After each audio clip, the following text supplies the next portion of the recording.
जो 3 text animation आप लोगों ने देखे उसे बनाना बहुत ही आसान है। तो चलिए शुरू करते हैं हमारे फर्स्ट एनिमेशन से। तो सबसे पहले आप लोगों को एक टेक्स्ट प्लस को ऐड कर लेना है। ऐड करने के बाद इसकी लेंथ सेट कर लेनी है अपने हिसाब से। जो भी लिखना है उसे लिख के फॉन्ट सिलेक्ट करके आ जाना है फ्यूजन में। और फ्यूजन में आने के बाद आप लोगों को एक ट्रांसफॉर्म नोड को ऐड कर लेना है। ऐड करने के बाद इसके फर्स्ट फ्रेम पर रहना है, एक की फ्रेम ऐड करनी है साइज़ में और अपने हिसाब से कुछ फ्रेम्स आगे आना है, जैसे कि मैं 9 फ्रेम्स आगे आ रहा हूँ। अब आप लोगों को और एक की फ्रेम ऐड करनी है साइज़ में, फिर जाना है पिछली वाली फ्रेम पर और इसे कर देना है कुछ इस तरीके से, पूरी तरीके से साइज़ को कर देना है 0 करने के बाद अब आप लोगों को स्प्लाइन विंडो को ओपन करना है।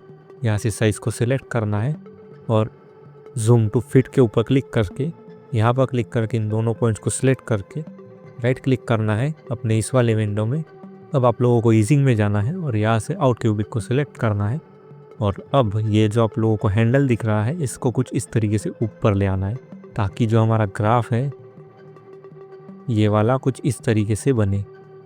और अगर आप देखोगे तो कुछ इस टाइप का आप लोगों का एनिमेशन आएगा, बाउंसी टाइप। और इसे और अच्छा बनाने के लिए आप लोग इसमें मोशन ब्लर ऐड कर सकते हो यहाँ पे जाके, लेकिन मैं अभी ऐड नहीं करूँगा, अगर ऐड करूँगा तो लैग होगा।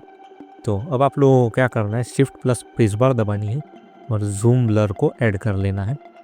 ऐड करने के बाद बिल्कुल स्टार्टिंग में की फ्रेम ऐड करनी है और 9th फ्रेम पर इसे कर देना है 0, कुछ इस तरीके से। आप चाहो तो इस ब्लर को फर्स्ट फ्रेम पर रहकर कुछ इस तरीके से कम ज़्यादा कर सकते हो, कुछ इस तरीके से। तो चलो अब हम बनाते हैं हमारा सेकंड एनिमेशन। तो सबसे पहले आप लोगों को टेक्स्ट प्लस को ऐड कर लेना है, टेक्स्ट लिखना है और फॉन्ट को सिलेक्ट कर लेना है। फिर आ जाना है फ्यूजन पेज में। फ्यूजन पेज में आने के बाद आप लोगों को इस वाले डब्बे पर करना है राइट क्लिक और यहाँ से सिलेक्ट करना है फॉलोवर। फॉलोवर को सिलेक्ट करते ही आप लोग यहाँ पर देखोगे एक मॉडिफायर्स का ऑप्शन खुल जाएगा। अब आप लोगों को इसमें जाना है।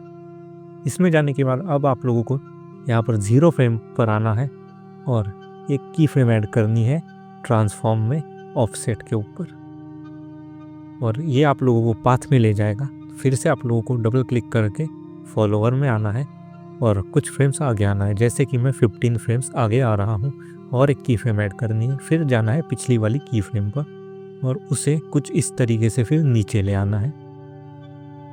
आप लोग अपने हिसाब से इसे नीचे ले आना अपने टेक्स्ट को। अब इतना आने के बाद आप लोगों को जाना है शेडिंग में। शेडिंग में आकर ओपेसिटी में की फ्रेम ऐड करनी है बिल्कुल स्टार्टिंग में। फिर 15 फ्रेम में आना है और एक की फ्रेम ऐड करनी है और पिछली वाली की फ्रेम पर जाना है और इसे कर देना है 0 करने के बाद अब आप लोगों को आना है इसके टाइमिंग में। इसके टाइमिंग में आकर आप लोगों को इसे कर देना है 0.8। मैं 0.8 कर रहा हूँ, आप लोग अपने टेक्स्ट के हिसाब से इसे एनिमेट कीजिएगा। और अब इतना होने के बाद आप लोगों को जाना है स्प्लाइन विंडो में और यहाँ से इस टेम्पलेट को सिलेक्ट कर लेना है और सिर्फ ओपेसिटी को डीसिलेक्ट करना है और बाकी सबको सिलेक्ट करके इन पॉइंट्स को सिलेक्ट करना है, राइट क्लिक करना है और यहाँ से सिलेक्ट कर लेना है out cubic. Out cubic select करने के बाद अब आप लोगों को इसमें ऐड करना है directional blur. Shift plus space bar दबानी है और यहाँ पर सर्च करना है डायरेक्शनल ब्लर और इसे अब आप लोगों को कर देना है 90 एंगल को, क्योंकि हमारा टेक्स्ट जो है वो ऊपर से नीचे आ रहा है, इसलिए हम इसे 90 करेंगे और जो इसकी लेंथ है उसे कुछ इस तरीके से थोड़ा सा इंक्रीज करेंगे। फिर आना है आपको एकदम स्टार्टिंग में, एक की फ्रेम ऐड करनी है जहाँ पर एनिमेशन एंड हो रहा है, जैसे कि 15 फ्रेम पर।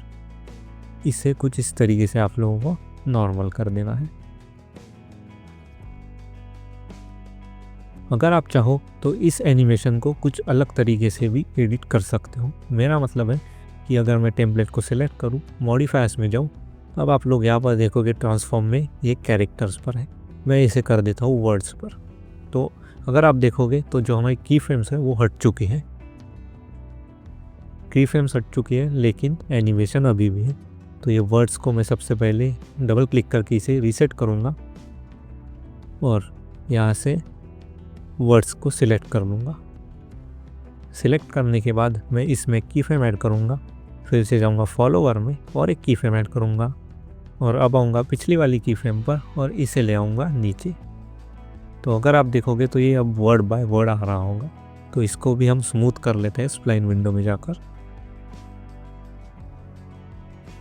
अगर आप चाहो तो इसे कैरेक्टर्स के साथ कर सकते हो, यानी एक एक लेटर आएगा, और अगर वर्ड्स करोगे तो पूरा जो एक स्पेलिंग है वो एक साथ एनिमेट होगा।